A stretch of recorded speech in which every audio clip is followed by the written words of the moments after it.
Bienvenue dans cette nouvelle revue de moi-même, Raph Laurent-Duc. Cette fois-ci, le Legacy Titanus de la première saison des Mighty Morphin Power Rangers.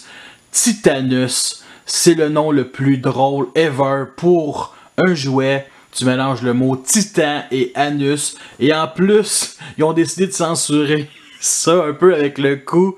C'est vraiment hilarant. Alors, c'est un exclusif de Toys R Us. Et bien entendu, il a été fait de peinture métallique et pièces moulées sous pression. C'est quasi plus, et bien entendu, c'est fait par la compagnie Bandai.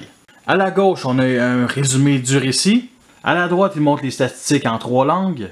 Orlando, il montre bien entendu quelques options, le mode tank et bien entendu la fusion des autres Zords et Megazords de la première saison que je vais vous montrer plus tard. Et pour ceux qui n'ont pas deviné le dinosaure, c'est tout simplement un brachiosaure, le plus grand dinosaure herbivore qui a jamais frôlé cette terre, qu'on a pu apercevoir justement aussi dans Jurassic Park. Alors, la figurine a aucun défaut à part, bien entendu, sur mon exemplaire. Mon ami qui me l'a vendu l'avait exposé dans une pièce où que le soleil était très présent, donc ça jaunit quelques parties. Ici, à l'arrière, sur la queue. Et non, ce n'est pas un adepte de Golden Shower, ça c'est certain, il me l'a confirmé. Ce qui me fascine le plus sur cette figurine-là, c'est le paint job, ok? C'est une magnifique pièce de collection, ok? C'est pas un jouet, ça c'est certain. Puis, tous les détails qu'on a, je pourrais tellement pas vous les montrer, mais on a plein de détails, genre plein de symboles avec du doré, du rouge, du vert, du noir, du gris qui est peint, mettons, sur le cou et aucunement, mettons, sur le reste du dinosaure. On a quelque chose de vraiment magnifique. C'est fou, là. C'est fou, là. Puis ça vaut son prix, là. C'est extrêmement cher, ce genre de pièces-là, là. Regardez le plastron ici, OK? Vraiment des beaux détails. On pourrait s'imaginer des gating guns ici. Et tous les symboles ici qui contournent, justement, le plastron. Je dirais vraiment des symboles égyptiens sans vraiment l'être. Fait que c'est vraiment sweet. Puis on en a plein ici. Tout le contour, c'est... Wow, ici d'autres symboles, c'est vraiment magnifique. Mais bon, à part de ça, ici on a un genre d'arbre avec des fruits. Ça me fait penser à ça. Sinon, il y a bien entendu la chaîne ici, qui est du vrai métal, là, carrément. Là, ça cassera pas, ça c'est certain.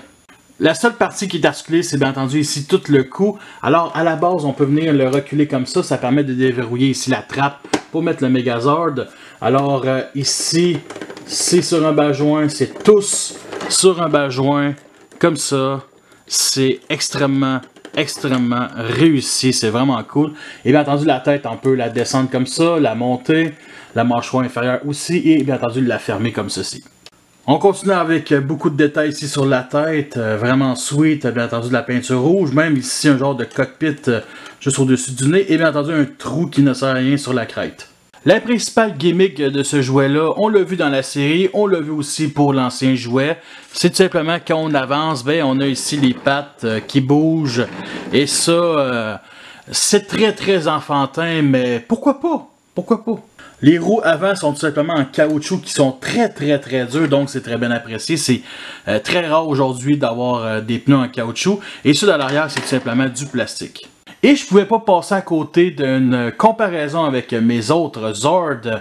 Alors les 5 dinosaures, et bien entendu le Dragon Zord, sans oublier aussi des petites figurines Micro Machines, Black Rangers ici, et ici la Ranger jaune qui trouve que Titanus est un peu hostile. Pour le mode tank, on vient ici dégager la base du cou, ça nous offre une ouverture pour justement descendre la pièce du plastron. On déclipse ici cette partie-là, on la met de côté. Ensuite, on vient ici pousser cette pièce-là et on descend le panneau. On vient déclipser ici toute la partie avant, on le met de côté. L'autre bord, c'est la même chose. On déploie le cou du brachiosaure le plus vers l'avant comme ceci. On détache la queue, on la sépare en deux. Et on vient les brancher sur les roues avant ici avec le système de rail. Alors, on les met ici comme ça et on vient les tirer vers l'avant comme ceci pour les verrouiller. Et ce mode-là est quand même un peu bof, alors on voit quand même le vide ici à l'avant. On a quand même d'autres détails ici, du doré, du rouge, du silver, donc c'est très bien apprécié. Sinon, il y a 3 parties qui ne servent à rien ici dans ce mode-là, qui vont servir avec justement la combinaison des autres Zorgs. Et aussi le fait qu'on a aussi la gimmick de roulement, ben, ça permet, mettons, de mettre les canons en action, ce qui n'est pas une mauvaise idée. En comparaison avec le tank Dinozord, Pour le mode Ultrazord, on vient ici lever ce panneau-là, prendre la chaîne, descendre le panneau, comme ça, on la traverse l'autre bord tout simplement, et on ouvre comme ça l'énorme panneau dorsaux. Ensuite, on vient prendre cette pièce-là du plastron du Dragonzord et on vient l'installer ici à l'avant. Et aussi sa queue grâce au trou ici au milieu. Titanus, c'est une vanne avec deux petites pièces ici qui offrent une excellente stabilité pour les genoux ici pour pas qu'il s'effondre sur lui-même. Alors ça glisse ici comme ça pour qu'il reste droit. Sinon, on vient installer cette pièce-là ici justement. Ensuite, on rendoie cette pièce-là comme ça et on vient la clipser justement pour avoir un avant-bras un peu plus massif.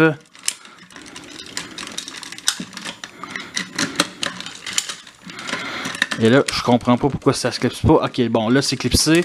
Maintenant, on lève ici cette partie-là. Comme vous pouvez voir, il est déjà installé. Fait qu'on ouvre ici la main et on met justement la chaîne comme ça et on referme la main. Et le voici en mode Ultrazord et il est quand même assez bien, très screen accurate. Alors le petit souci qui me dérange, c'est qu'on peut pas stocker, mettons, la tête du mammouth puis l'épée du Megazord. Mais ça, c'est pas plus grave que ça. Sinon, le Megazord penche vers l'avant à cause des pièces de métal dans les avant-bras. Justement, il y a quand même quelques parties de diecast comme les bouts dorés des canons.